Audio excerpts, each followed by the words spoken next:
라디오 독서실 한국인이 사랑하는 우리 문학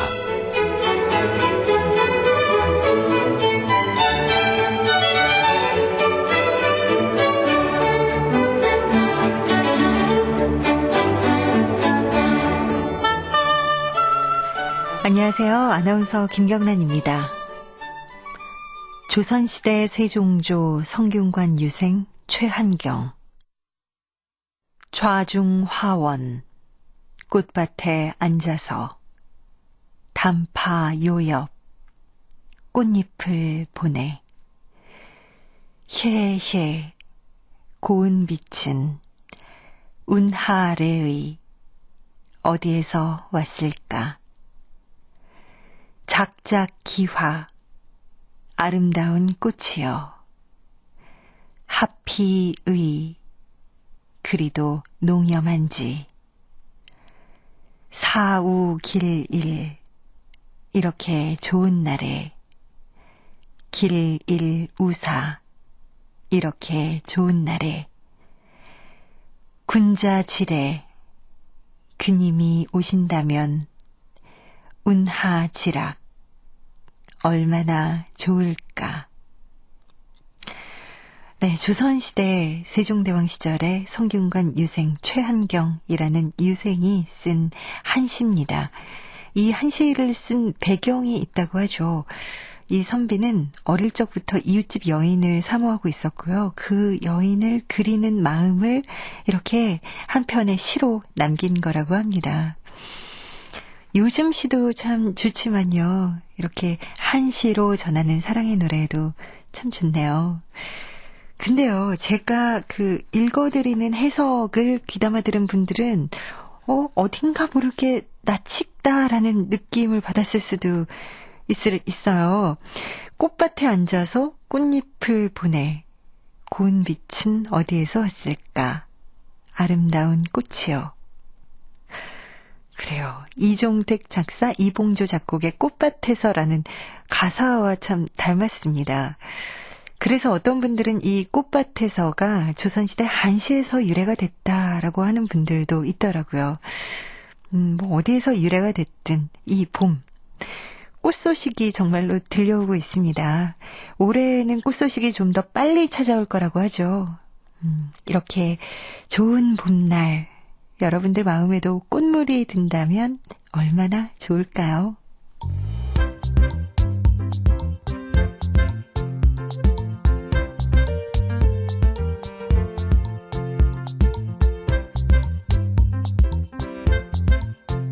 소리로 만나는 책 라디오 독서실.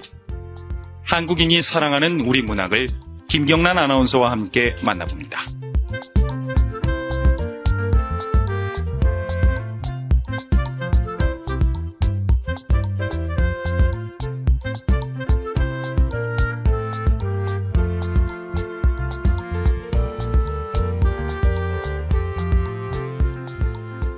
KBS 라디오 독서실 한국인이 사랑하는 우리 문학. 오늘은 김경욱 작가의 위험한 독서와 함께하겠습니다. 김경욱 작가는 우리 문단에서 고정 독자들을 확보하고 있는 작가 중에 한 사람입니다. 1993년 작가세계 신인상에 중편소설 아웃사이더가 당선돼서 작품 활동을 시작했고요.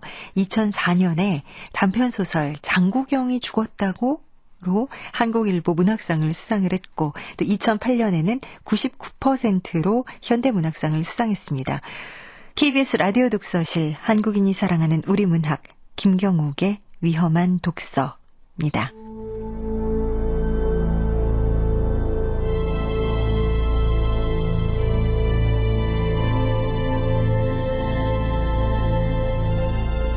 위험한 독서 김경욱.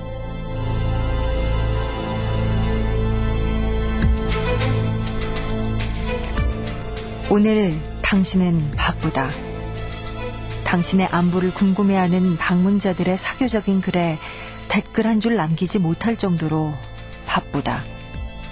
어제도 당신은 바빴다. 한물간 배경음악을 바꿀 엄두도 내지 못할 만치 바빴다.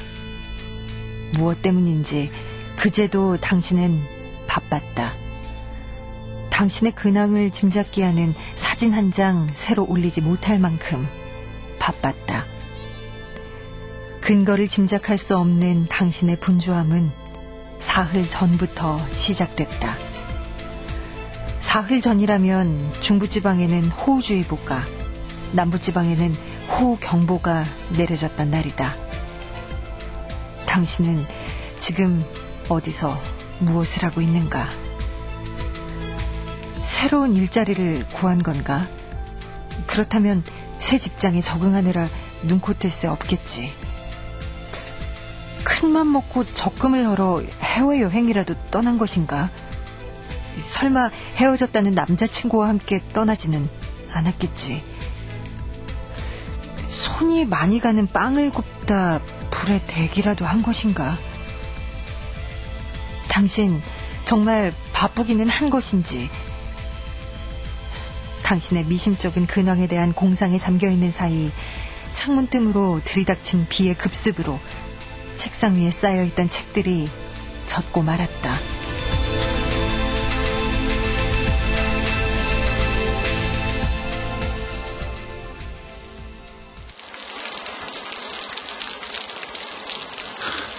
아휴, 창문이 열려 있었잖아.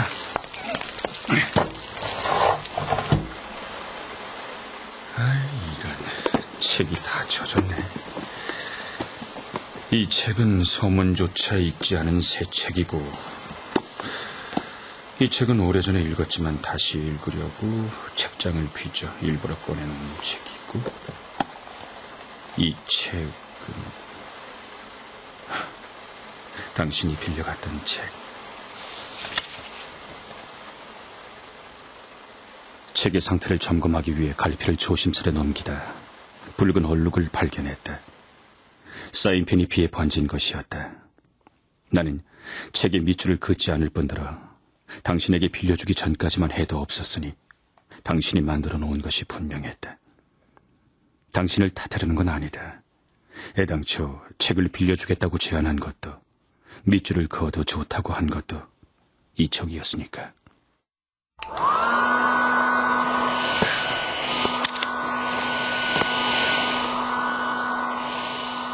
헤어드라이어로 말리자 뭉개졌던 글자의 일부가 입을 앙다문 채 하나둘 살아 돌아왔다. 말을 갓배운 아이가 어미의 말을 따라하듯 더듬더듬 읽어낸 문장은, 우리가 시면을 들여다보면 시면 또한 우리를 들여다본다. 선생님, 이 문장 니체가 한 말인가요? 빙고. 당신이 빌려갔던 책은 니체의 책이 맞습니다. 당신이 내게서 빌려간 마지막 책. 괜찮다면 마지막이라는 말은 취소할게요. 당신 많이 바쁜가요? 당신의 미니홈피에는 새 글이나 사진이 안 올라오던데 당신은 여전히 바쁜가 봐요.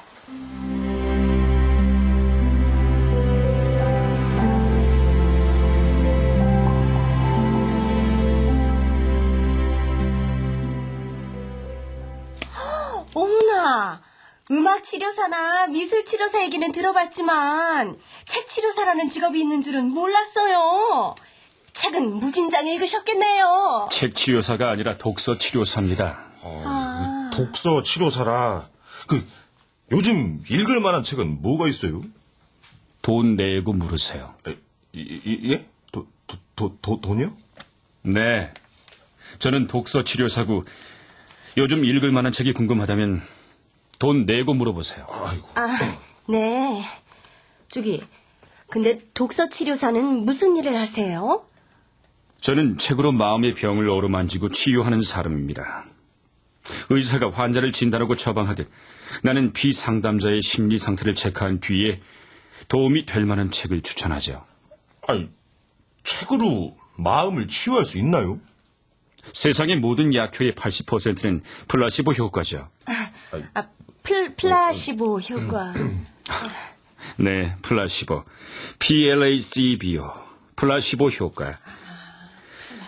환자가 심리적인 효과를 얻기 위해 받아들이지만 치료에 전혀 도움이 되지 않는 가짜 약제를 말하죠. 플라시보 효과로 치자면 책만한 물건도 없습니다. 부작용도 거의 없어요. 중독? 환영할 만한 일 아닌가요?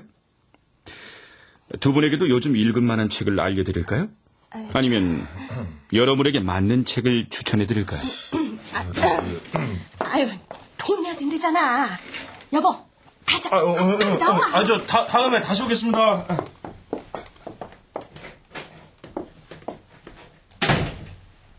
세상에는 두 부류의 인간이 있다. 책을 안 읽는 인간과 책을 못 읽는 인간. 내 고객은 주로 후자 쪽이다. 그들에게는 이 세상에 책이 너무 많다는 것이 문제라면 문제다. 작심하고 서점이나 도서관에 갔다가도 서가를 빼곡히 메우고 있는 책에 압도당해 발길을 돌리는 사람들. 남들이 다투어 읽는다는 책을 따라 읽어도 마음의 허기를 채우지 못하는 사람들. 모두 나에게 오라. 와서 마음의 평화를 구하고 갱생을 도모하라. 네. 안녕하세요. 아, 예, 어서 오세요. 이쪽으로 앉으세요. 예. 정말 책으로 치료가 가능한가요? 순진한 질문. 이럴 땐 잘못 찾아오지 않았다는 믿음을 심어줄 필요가 있어. 고대 그리스 테베의 도서관 입구에는 영혼을 치유하는 곳이라는 글귀가 새겨져 있었죠. 아, 예. 죄송해요. 잘 알지도 못하면서 괜한 질문을 던져서. 금세 울음이라도 터뜨릴 것 같은 저 표정. 상담이 쉽지 않겠어. 당신과의 만남은 그렇게 시작됐다. 특별한 기대나 별다른 설렘도 없이 외지고 남루한 서가에서 우연히 발견한 책. 여태 단 한 번도 대출된 적이 없이 존재감마저 희박해진 책. 한 번 훑어보기만 하면 두 번 다시 들춰볼 일 없을 것처럼 평범해 보이는 책. 당신은 나에게 그런 책이었다. 어떻게 찾아오게 되었냐고 묻자 당신은 말했다. 선생님, 전 아무짝에도 쓸모없는 인간이에요. 밥벌레예요. 네? 밥벌레요? 네. 전 아무짝에도 쓸모없는 인간이라고요. 일단 독서 카드부터 작성을 해주시죠. 독서 카드요? 뭐 거창한 건 아닙니다. 독서 취향에 관한 기초적인 자료 수집이죠. 병원에 가면 진료 카드 작성하잖아요. 그런 거라고 생각하시면 됩니다. 아, 예. 개인 신상도 필요 없고 거기 질문에 답만 적으시면 됩니다. 질문이요. 당신이 최근에 읽은 책은, 감명 깊게 읽은 책은, 아끼는 사람에게 권해주고 싶은 책은, 앞으로 읽고 싶은 책은. 네. 여기 독서 카드에다 적기만 하면 되는 거죠? 예. 사실대로 적기만 하면 됩니다. 정답을 적지 마시고 사실을 적도록 하세요. 사실이요? 예. 가장 좋은 질문지는 응답자로 하여금 정답이 아닌 사실을 적도록 유도하는 것이다. 그러기 위해서는 우선 응답자의 경계심을 풀어주어야 한다. 상습적으로 고급 외제차에 불을 지른 소년을 상담한 적이 있다. 나이는 15이었다. 세 차례 만나도록 어린 연쇄 방화범은 입을 여는 법이 없었다. 결코 열리지 않을 것 같은 소년의 말문을 튼 것은 무심코 들고 간 한 권의 책이었다. 우리 4번째 만나는 건데 너 오늘도 한마디도 안 할 거니? 왜 7번씩이나 차에다 불을 질렀는지. 그 책. 책? 무슨 책? 이 책? 그 책 미시마 유키오의 금각사 맞죠? 너도 이 책 읽어봤니? 네. 오래되고 큰 절에다 불을 질렀잖아요. 그래서 너도 차에다 불을 질렀다는 거야? 금각사에 나오는 문장이요. 남에게 이해되지 않는다는 점이 유일한 금지였기 때문에 뭔가 남들을 이해시키겠다는 표현의 충동을 느끼지 못했다. 남의 눈에 띄는 것들이 나에게는 숙명적으로 결여되어 있다고 생각했다. 고독은 자꾸만 살쪄갔다. 돼지처럼. 그 문장 읽으면서 그냥 막 온몸을 쥐어짜는 것 같으면서도 편안했어요. 편안했다. 고통과 안도감을 동시에 느꼈다, 이거지? 전 항상 제 안에 괴물이 산다고 생각했거든요. 그런데 그게 아니라는 걸 알았어요. 저만 그런 줄 알았거든요. 그래서 편안했어요. 소녀는 미시마 유키오의 금각사를 읽으면서 고름을 짜는 듯한 고통과 안도감을 동시에 느꼈다고 고백했다. 고통은 심리치료의 시작이고 쾌감은 심리치료의 끝이다. 독서로 과거를 바꿀 수는 없다. 그러나 과거를 두려움 없이 똑바로 바라보게 할 수는 있다. 같은 생각을 품은 사람이 이 세상에 존재한다는 사실을 확인한 순간, 남에게 이해받는다는 것의 기쁨을 어렴풋하게나마 느낀 순간, 소년이 자신도 모르게 사육하던 괴물은 자취를 감추었다. 연쇄 방화범은 또래의 평범한 아이로 돌아갔고, 나는 독서 치료사로서의 새로운 삶을 발견했다. 다 됐다. 선생님, 여기 독서 카드 작성했어요. 아, 예. 어디 봅시다. 최근에 읽은 책. 다이어트 제대로 알고 하자. 감명 깊게 읽은 책 데미안. 아끼는 사람에게 권해주고 싶은 책. 홀로 눈 감으면 언제나 내 안에 있는 너. 앞으로 읽고 싶은 책. 빵 굽는 사람이 아름다운 27가지. 왜 제가 뭐 잘못 적었나요? 당신의 도서 목록은 당신이 누구인지 말해줄 수 있을 정도로 축적되지 못해서 가여웠다. 30살 성인의 것이라고는 믿을 수 없을 만치 독서의 분량은 가난했고 취향은 이렇다 할 중심이 없어 종잡을 수가 없었다. 이럴테면 당신은 일로 두기도 목차도 없는, 독자를 위한 배려라고는 전혀 찾아볼 수 없는 난감한 책이었다. 왜 그러세요, 선생님? 저기 실례지만 어떤 일을 하십니까? 구청에서 운영하는 도서관에서 일하는데요.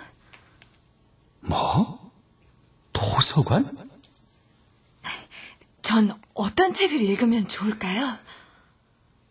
만약 당신이 중년 사녀와 부적절한 교제를 하는 미성년자라면 블라디미르 나보코프의 롤리타를 권했을 겁니다. 롤리타. 그런데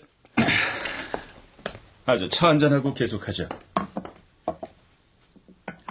어떤 차 드시겠습니까? 커피 아니면 홍차? 그게 선생님이 마시는 걸로요.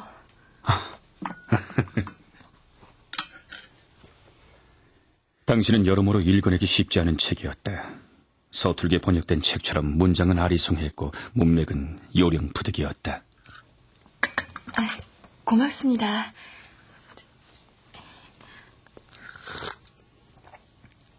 선생님, 어떤 책을 읽으면 7년 사귄 남자친구를 깔끔하게 정리할 수 있을까요? 네? 구질구질하게 울거나 후회하지 않고 끝장낼 수 있을까요? 당신이 독서를 통해 얻고자 한 것은 진정 그것이었을까? 고작 그것이었을까? 혹시 딱딱한 분위기를 누그러뜨리기 위해 마지못해 던진 농담은 아니었던가?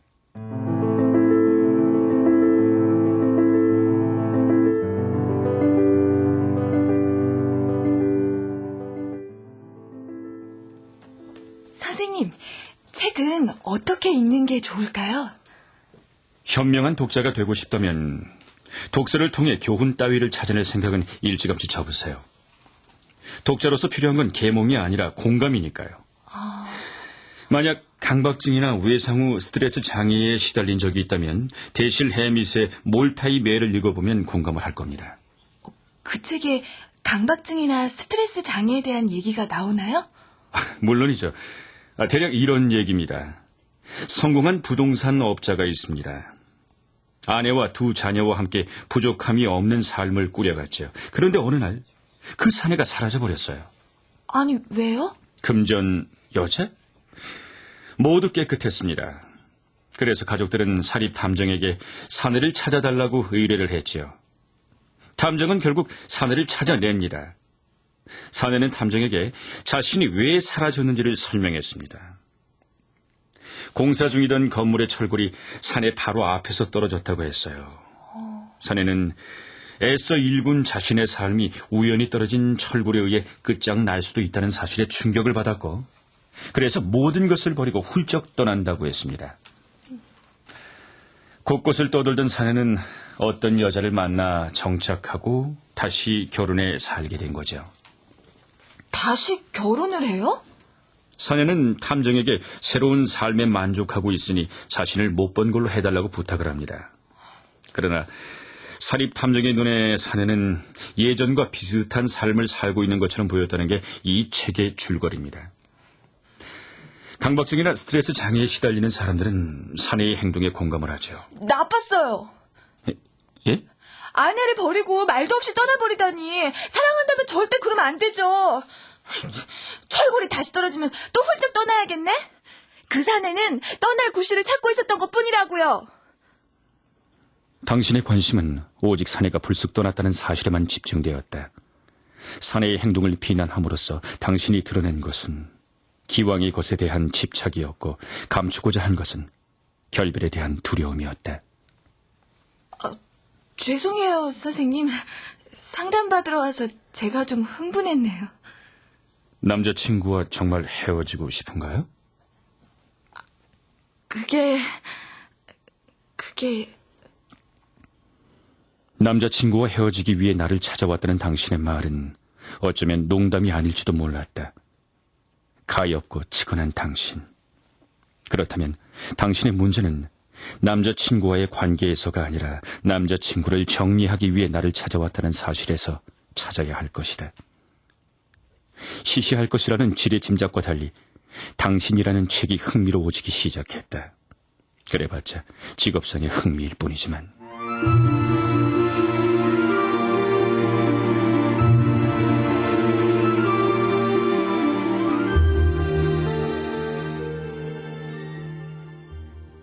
초보적인 독자들이 갖고 있는 선입견 중 하나는 책의 주인공과 저자를 동일시하는 것이다. 이것은 작가의 경험인가, 저것은 작가의 상상인가. 독서량이 그리 많지 않은 당신도 예외는 아니어서 작가의 전기적 사실을 의식하느라 정작 자신을 읽어내지 못했다. 선생님, 제가 읽을 책 정하셨어요? 예. 다자의 오사무의 인간 실격이란 책입니다. 인간 실격. 혹시나 해서 얘기하는 건데 저자의 의도나 실제 삶 같은 건 중요하지가 않아요. 책을 당신 것으로 만드세요. 책은 영혼을 비추는 거울이니 거울 속 당신 자신을 들여다보는 거예요. 네. 이렇게 합시다. 한마디로 저자는 죽었다고 생각을 하세요. 네. 어머나, 이 작가 1948년 강물에 뛰어들어 죽었네요. 동반자살이래요. 불쌍한 사람.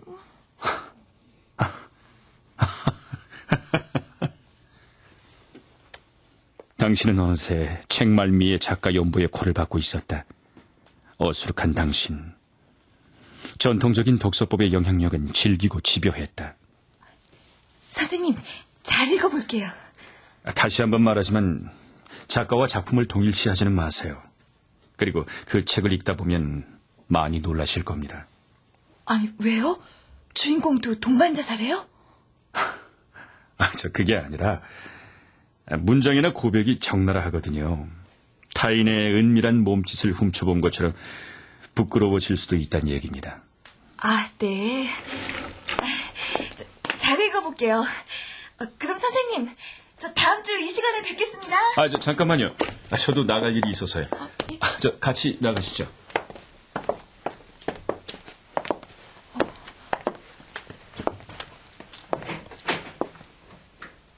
저는 지하철 탈 건데. 저도 지하철 탈 거예요. 지하철역에서 전동차를 기다리던 당신은 플랫폼 바닥에 그려진 발자국에 자신의 발을 대보았지. 네 줄 석인가 뭔가 하는 캠페인 마크 있잖은가. 당신은 자신의 발이 플랫폼 바닥에 그려진 발자국과 딱 맞아떨어지는 것에 놀랐고, 나는 당신의 신발이 너무 낡아 놀랐다. 너무 신기하다. 어쩜 이렇게 내 발자국하고 똑같을까?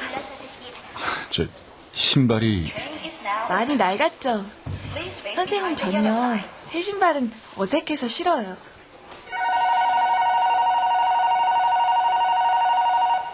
잠시 후 수서행 열차가 도착합니다. 승객 여러분께서는 안전선 밖으로 물러나 주시기 바랍니다. 우연히 가장 친한 친구의 휴대폰을 열어 문자 메시지를 봤어요. 뭔가 좀 이상하기는 했거든요. 근데 저랑 7년 동안 사귄 그 남자의 번호로 문자가 와 있더라고요. 주말에 출장 간다고 했어. 시간 비워도. 그 남자 가만뒀었나? 어떻게 알았어? 그럼 내 친구 휴대전화 몰래 열어봤다고 해야 되는데 그건 안 되잖아요. 전 누군가를 다시 만나 다시 시작한다는 게 두렵고 끔찍해요.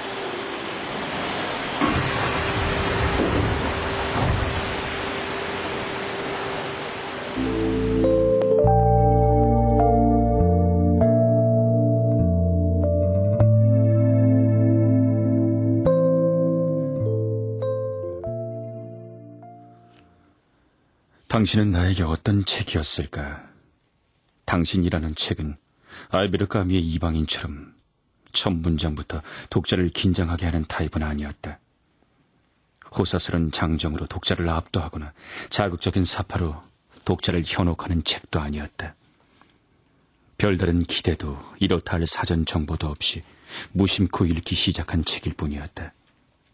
그러나 일단 도입부의 관문을 통과하자 생소했던 문체는 눈에 익었고 인물들의 성격은 선명해졌으며 스토리는 핵심을 향해 쭉쭉 나아갔다.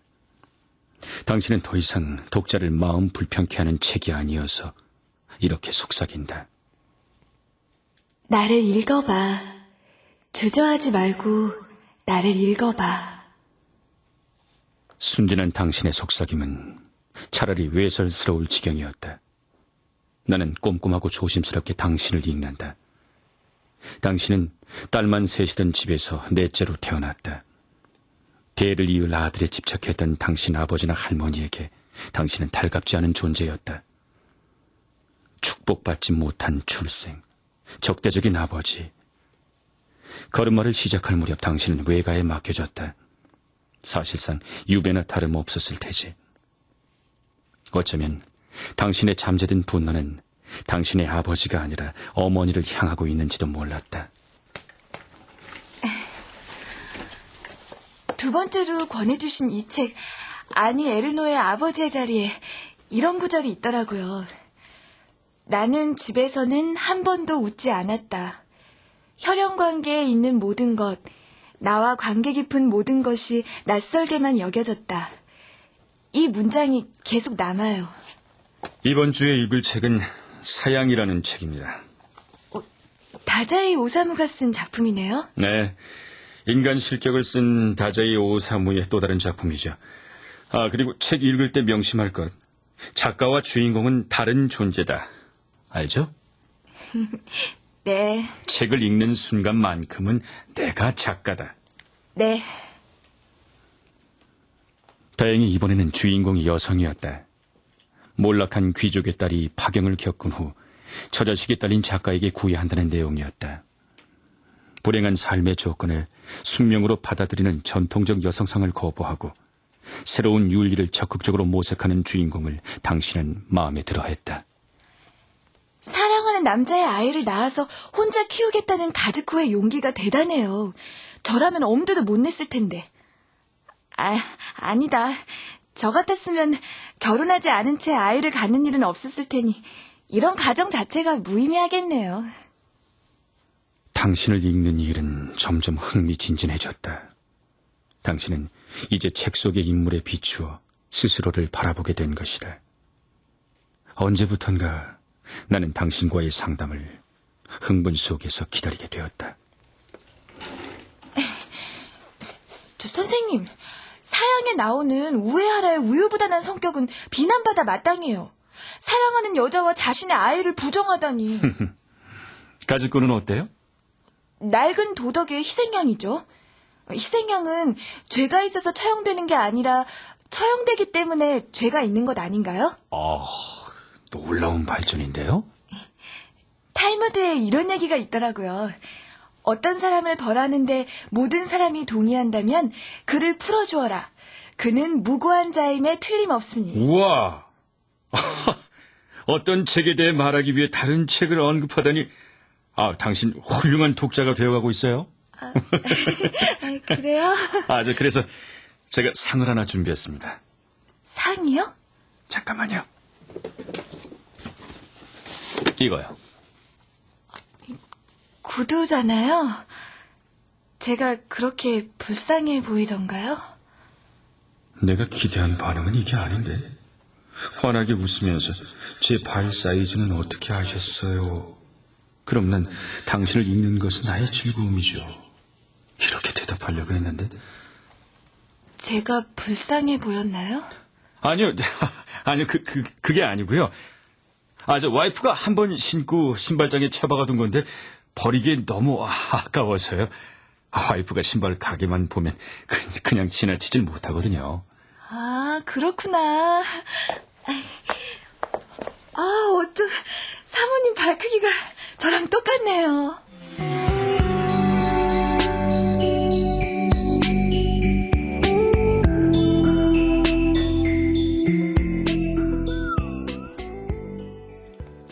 상담이 거듭되면서 당신에게는 변화의 징후들이 감지되었다.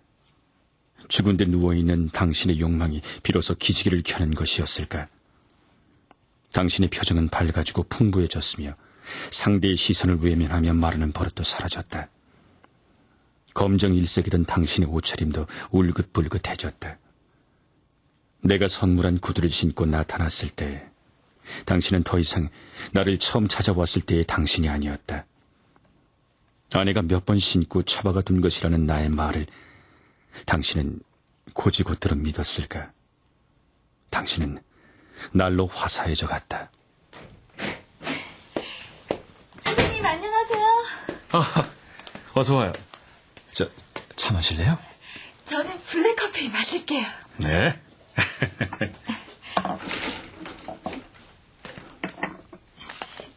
저기요, 선생님 사진 찍어드릴까요? 저 카메라폰 장만했거든요.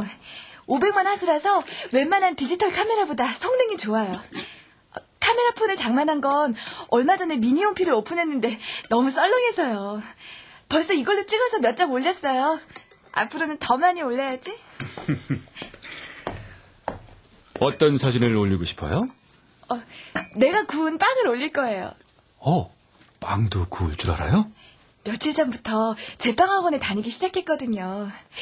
도서관 일은 그만뒀어요. 제 이름이 들어간 빵집을 열 거예요. 빵집 이름은 베이커리가 아니고 꼭 빵집이라고 지을래요. 여전히 순진해서 아름다운 당신. 당신과 나 사이에 가로놓인 티테이블의 모서리를 뚫어져라 쳐다보며 흘려보내는 순간은 길고 아득했다. 그리고 왠지 모르게 밀려드는 불안함. 당신이 그만 오겠다고 했을 때 불안의 근거는 분명해졌다. 빵 만드는 거 배우려면 바빠질 것 같아서요. 당신을 그대로 보낼 수는 없었다. 당신에게 권해주고 싶은 책들이 나에게는 아직 많았다. 끝이라니. 당신의 진면목을 읽어나가는 나의 본격적인 독서는 비로소 시작될 참인데. 선생님, 오늘이 마지막일 것 같아요. 괜찮다면 가볍게 맥주나 한잔 할래요? 네, 좋아요.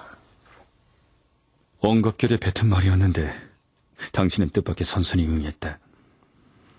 즉흥적으로 마련된 술자리에서 당신은 자신의 말을 검열하지도 감정을 속이지도 않았다. 나와는 마지막이라고 생각했으였을까?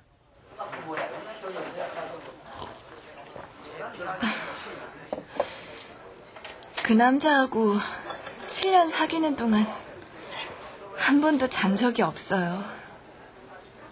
나에게 그런 사실을 털어놓는 의도가 뭘까? 당신이 해독되지 않는 문장이 날 곤혹스럽게 만든다. 선생님, 우리 마셔요. 남자친구 사랑했나요? 변해요. 오래된 신발처럼. 전에 신던 신발은 어떻게 했어요? 그 질문은 하지 말았어야 했다. 독서 치료사로서의 나의 독서는 감상이 아니라 분석이어야 마땅했으나 나는 당신의 사생활에 대해 궁금한 것이 너무 많아져 버렸다. 일단 신발장에 넣어뒀는데 어떻게 해야 할지 모르겠어요. 가지고 있자니 거추장스럽고 버리자니 안쓰럽고. 당신은 나를 무연한 눈빛으로 바라보았다. 공은 나에게 넘어온 셈이었다. 버리라는 얘기는 차마 못했다. 아, 그렇군요. 원피스하고 신발이 잘 어울리는데요, 뭐. 어머, 어떡해. 시간이 이렇게 됐네. 드라마의 시간이거든요. 빵 만드는 여주인공 나오는 드라마인데.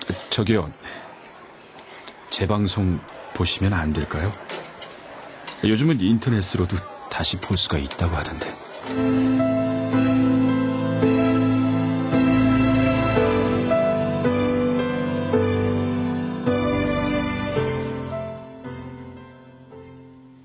오늘날 독서에서 작가의 영향력은 눈에 띄게 감소한 반면 독자의 영향력은 날로 강력해지고 있다. 책의 의미는 작가의 창조적 재능이 아니라 독자의 취향에 따라 결정된다. 그날 저녁 당신은 어떤 결말을 원했던가? 당신은 그날 밤 드라마를 볼 수 없었다. 당신과 나는 술집 영업이 끝나도록 술을 마셨다. 그리고 당신과 나는 여관에 갔다.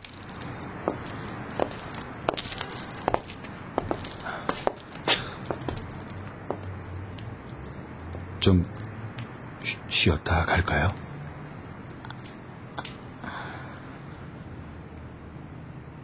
긍정도 부정도 하지 않는 당신의 손목을 붙들고 나는 여관이 질비한 뒷골목으로 발길을 돌렸다. 흥분과 죄책감으로 들끓는 마음을 들키지 않기 위해 당신의 손목을 붙든 손에 더욱 힘을 주었다. 다음 날 아침 두통과 갈증을 느끼며 깨어났을 때 당신은 곁에 없었다. 침대 옆 협탁 위에 놓인 쪽지가 없었더라면 간밤에 당신과 함께 있었다는 사실을 의심했을지도 모른다. 곤이 주무셔서 못 깨웠어요. 이젠 남자친구와 헤어질 수 있을 것 같아요. 그동안 여러 가지로 고마웠어요. 내내 건강하세요. 참, 양말에 구멍이 났어요. 요아 편의점에서 사왔으니 신고 가세요. 당신은 여간방에 들어왔다는 사실 자체를 지우듯 자신의 흔적을 말끔히 지웠지만 침대 시트의 붉은 얼룩만큼은 어쩌지 못했을 것이다. 7년 동안 사귄 남자친구와 함께 잔 적이 없다는 당신의 말은 사실이었다. 그날 이후 나는 당신을 볼 수 없었다. 한 번쯤 다시 만나야겠다는 생각은 굴뚝 같았지만 연락할 길이 없었다. 독서 카드에는 애당초 주소나 연락처를 기재하는 난이 없었다. 당신의 근황이라마 알 수 있게 된 것은 전적으로 인터넷 덕분이다. 홈페이지를 오픈했다는 당신의 말이 단서가 됐다.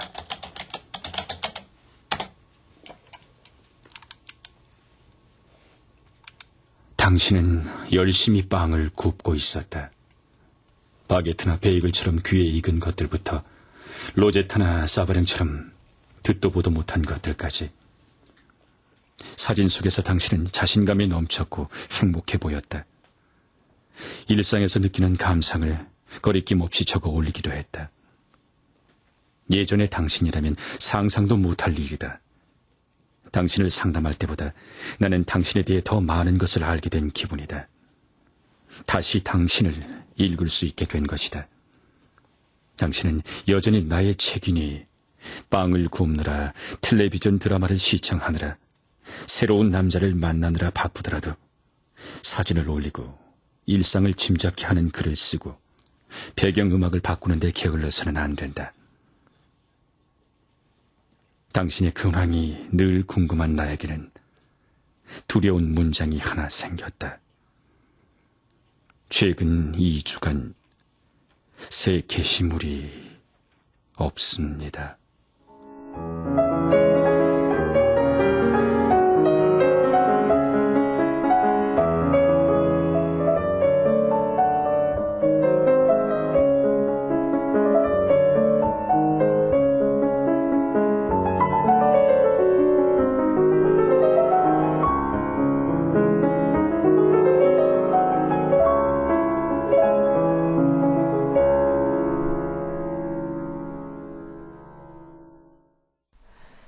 그리하여 당신의 근황이 늘 궁금한 나에게는 두려운 문장이 하나 생겼다. 최근 2주간 새 게시물이 없습니다. 위험한 독서는 이렇게 끝이 납니다. 김경옥 작가 제 맞은편에 바로 앉아 계세요. 안녕하세요. 예, 안녕하세요. 네, 반갑습니다. 네, 반갑습니다. 네, 이렇게 다 듣고 나니까요. 그렇게 어두웠다가 변화된 그녀의 소식이 저도 궁금해지거든요. 네, 저도 궁금합니다. 어떻게 살고 있을까요? 누가 알고 있을까요? 미니 홈페이지를 뒤져봐야 될까요? 그렇네요. 이 작품을 참 흥미롭게 들었는데요. 네. 이 작품 쓰게 되신 배경이라고 할까요? 동기라고 할까요? 네. 네, 어떤 거세요? 그 미니 홈페이지의 열풍 현상이 신기했어요. 그래서 대체 저 그 열풍 현상의 이면에는 어떤 심리가 작용하고 있을까를 생각을 해봤는데, 그러니까 이 일상이라는 거, 타인의 일상이라는 게 하나의 책으로 다가와서 그거를 읽어내고 싶은 욕망이 있는 게 아닌가라는 생각을 해봤습니다. 그래서 이 생각을 이제 발전을 시켜서, 그래서 이제 한 인간을 하나의 책으로 보는 어떤 사람이 있겠다라고 생각을 했고, 그래서 적당한 직업이 뭘까를 생각을 해서 책만 읽는 사람, 그러면 이제 독서 치료사를 생각하게 됐어요. 그래서 이제 이야기를 만들게 됐습니다. 그러셨군요. 그러니까 미니 홈피의 이상 열풍으로 이런 작품이 또 탄생을 하게 된 거네요. 작품 중에 이런 내용도 나와요. 초보적인 독자들이 갖고 있는 선입견 중에 하나가 책의 주인공과 저자를 동일시하는 것이다. 이것을 보면서 나도 초보적인 독자였구나. 그런 생각이 들었는데 실은 그래요. 저도 어떤 그런 작품을 읽으면서 도대체 어떻게 살아온 작가가 이런 작품을 썼을까 이런 궁금증도 들고 그러거든요. 그런데 아마 제가 감이 확신컨대 지금 듣고 계신 청취자분들 상당수도 그런 생각을 하실 것 같아요. 네. 네, 작가 입장에서는 그 책 속의 인물하고 작가를 동일시 하시려는 이 독자들의 시선이 어떤 의미에서는 좀 부담스러울 수도 있어요. 그러니까 그게 글을 쓸 때 어찌 보면 그 자기 검열이 될 수도 있거든요. 이런 내용을 쓰면 독자들은 또 이 작가는 이런 사람일 거야라고 이제 또 편견을 갖게 되실 가능성이 크기 때문에 그러니까 그런 것들이 이제 부담스럽습니다. 이제 그래서 가급적이면 이제 제 글을 읽으신 그 독자분을 만나 뵈면 책 속의 인물하고 저는 굉장히 다른 사람입니다라고 이제 눈을 강조를 하는데요. 근데 그 책을 읽으시는 분들은 아무래도 좀 자연스럽게 그 글을 쓴 사람이 어떤 사람일까를 이제 상상을 하게 되시나 봐요.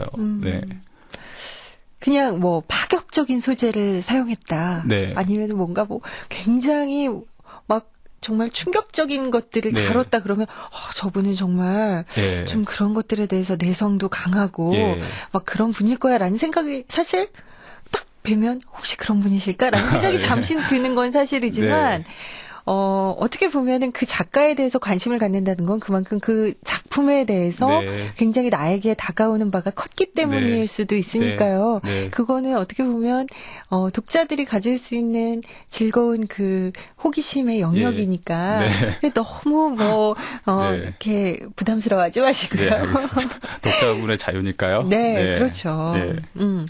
그리고 뭐 이거는 글쎄 저의 개인적인 느낌일지는 모르겠는데 이번 단편집에 또 실려 있는 작품 그 맥도날드 사수 대작전에서는 작가가 참 이렇게 자유자재로 그 문장 넘어서 구사를 하는구나 이런 느낌이 들었는데 이번 이 위험한 독서 작품에서는 책을 멀리하는 사람들 아까 지금 계속 말씀을 하셨지만 어떻게 보면은 한 방의 경고를 딱 날린 느낌이 들었어요. 주석에 또 이렇게 적혀 있었잖아요. 쪽수는 일부러 적지 않는다. 의도적인 불친절이 못마땅하거든 앞으로의 각주를 무시하면 될 일이다.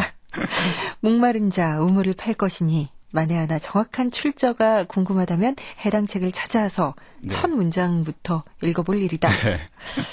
그리고 마지막에는 부디 당신의 독서가 당신을 자유롭게 하기를. 의도적이신 건지 아니면 독자들에게 어떤 메시지를 이를 통해 전하고자 하신 건지 궁금해요. 제가 여기다가 그 페이지 번호를 적었다면 혹시라도 그 페이지만 그러니까 확인하는 분들이 계실지도 모르겠어요. 그래서 일부러 제가 이 책에 권해드린 책들은 제가 굉장히 감명 깊게 읽은 책들이에요. 그래서 제 글을 읽고 마음이 움직이신 분이라면 저도 이제 그 인상적으로 읽은 이 책들을 같이 읽었으면 좋겠다라는 그런 마음에서 다 읽어주시기를 바라는 그런 이 간절한 소망을 담아서 그 작가님의 간절한 소망과는 달리 굉장히 이렇게 위협적으로 다가오는 그런가요? 위협적이라기보다는 그래 꼭 읽을게요. 막 이런 제 표현력에 문제가 있나 보네요. 아닙니다. 요즘 학교에서 강의도 하시죠? 네네. 한국예술종합학교에 근무하고 있고요. 주로 이제 그 창의적 글쓰기에 관련된 강의를 하고 있습니다. 학생들의 반응은 어때요? 학생들의 반응은 조용하죠. 학생들이 참 조용해요. 김경욱 교수님의 강의도 뭐 그렇군요. 가르치는 게 더 어려우세요? 글 쓰는 게 더 어려우세요? 가르치고 있을 때는 가르치는 거 너무 힘들다라고 생각이 들고요. 글을 쓰고 있을 때는 글 쓰는 게 세상에 너무 힘들어 이렇게 생각이 들어요. 그래서 다 힘든 것 같아요. 김경욱 작가님의 글을 읽다 보면은 강의하시는 거 어떨까 좀 궁금한 생각도 드는데 그렇군요. 요즘 어떤 작품 쓰고 계신지 또 앞으로의 계획은 어떤 것들이신지 궁금하네요. 올해 장편을 쓰려고요. 장편을 준비하고 있고 집필을 하고 있습니다. 장편.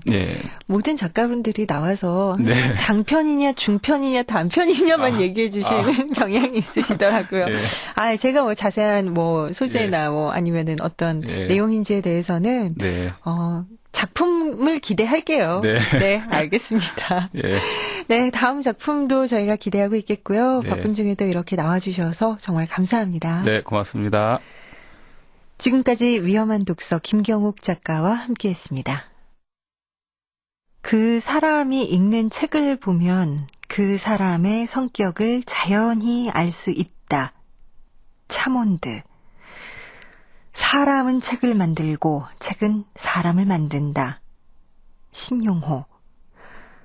책은 한 권 한 권이 하나의 세계다. 워즈워스. 책은 청년에게는 음식이 되고 노인에게는 오락이 된다. 부자일 때는 지식이 되고 고통스러울 때면 위안이 된다. 키케로.